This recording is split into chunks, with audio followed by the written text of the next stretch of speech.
Bharatiya Janata party ने जम्मू कश्मीर विधानसभा चुनाव के लिए अपना संकल्प पत्र यानी कि मैनिफेस्टो जारी कर दिया था। संकल्प पत्र में 25 गारंटी दी गई है। आइए सबसे पहले तो जान लेते हैं कि क्या खास है बीजेपी के इस संकल्प पत्र में। तो आपको बता दें कि केंद्रीय गृह मंत्री अमित शाह द्वारा जारी बीजेपी के संकल्प पत्र में दूर दराज के क्षेत्रों में उच्चतर माध्यमिक कक्षाओं में पढ़ने वाले छात्रों को टैबलेट और लैपटॉप देने, कॉलेज के छात्रों को 3,000 रुपए वार्षिक यात्रा भत्ता देने और प्रतियोगी परीक्षाओं की तैयारी करने वाले छात्रों की मदद करने का वादा किया है। बीजेपी ने वृद्धावस्था, विधवा और दिव्यांगता पेंशन को 1,000 रुपए से बढ़ाकर 3,000 रुपए करने, अटल आवास योजना के तहत भूमिहीनों को 5 मरला मुफ्त जमीन देने और बिजली दरों में कमी करने की भी गारंटी दी है। साथ ही पार्टी ने विवाहित महिलाओं को मां सम्मान योजना के तहत सालाना 18,000 रुपए देने का वादा किया है। इसमें से कश्मीर में 100 मंदिरों के जीर्णोद्धार के वादे ने लोगों का खासा ध्यान खींचा। अब सवाल ये उठता है कि भारतीय जनता पार्टी ने मंदिरों के जीर्णोद्धार को अपने संकल्प पत्र में तवज्जो आखिर क्यों दी? किन प्रमुख मंदिरों के जीर्णोद्धार का है वादा? सबसे पहले आइए ये जानते हैं। पार्टी ने अपने संकल्प पत्र में कहा है कि ऋषि कश्यप तीर्थयात्रा पुनरुद्धार अभियान के तहत हिंदू मंदिरों और तीर्थ स्थलों का पुनर्निर्माण किया जाएगा।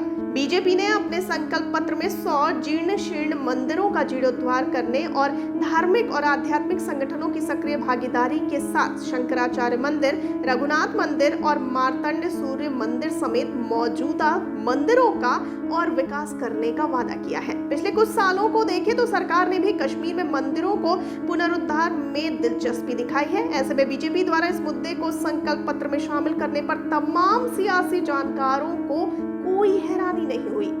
आइए अब जानते हैं कितना बड़ा बन सकता है मंदिरों का मुद्दा। तो आपको बता दें कि यहाँ पर सवाल ये उठता है कि जम्मू कश्मीर के चुनाव में मंदिरों का मुद्दा किस हद तक बड़ा बन सकता है। अभी हाल ही में जारी जम्मू कश्मीर नेशनल कॉन्फ्रेंस के घोषणा पत्र पर विवाद हो गया था, क्योंकि उसमें प्राचीन शंकराचार्य मंदिर को तख्त-ए-सुलेमान और हरि पर्वत को कोए-माराम का नाम दिया गया था।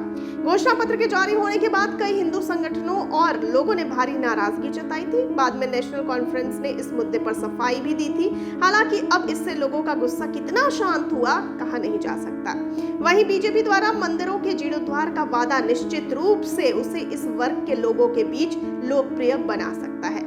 आइए अब जानते हैं बीजेपी को कैसे हो सकता है फायदा। तो आपको बता दें कि संकल्प पत्र में मंदिरों के जीर्णोद्धार का जिक्र जम्मू डिवीजन ने बीजेपी को बढ़त दिला सकता है, क्योंकि एक बड़ी आबादी नेशनल कॉन्फ्रेंस द्वारा घोषणा पत्र में ऐतिहासिक जगहों के नाम बदले जाने से नाराज है।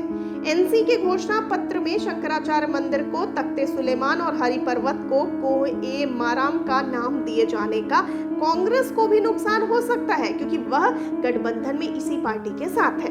हालांकि अब बीजेपी इस मुद्दे को कितना बड़ा बना पाती है ये इस पर निर्भर करता है। कश्मीर घाटी में पिछले तमाम चुनावों में बीजेपी का कुछ खास प्रभाव देखने को नहीं मिला है। ऐसे में वहां अगर पार्टी अच्छा प्रदर्शन करती है तो ये बोनस ही होगा। आपको क्या लगता है? अपनी राय हमें जरूर बताइए।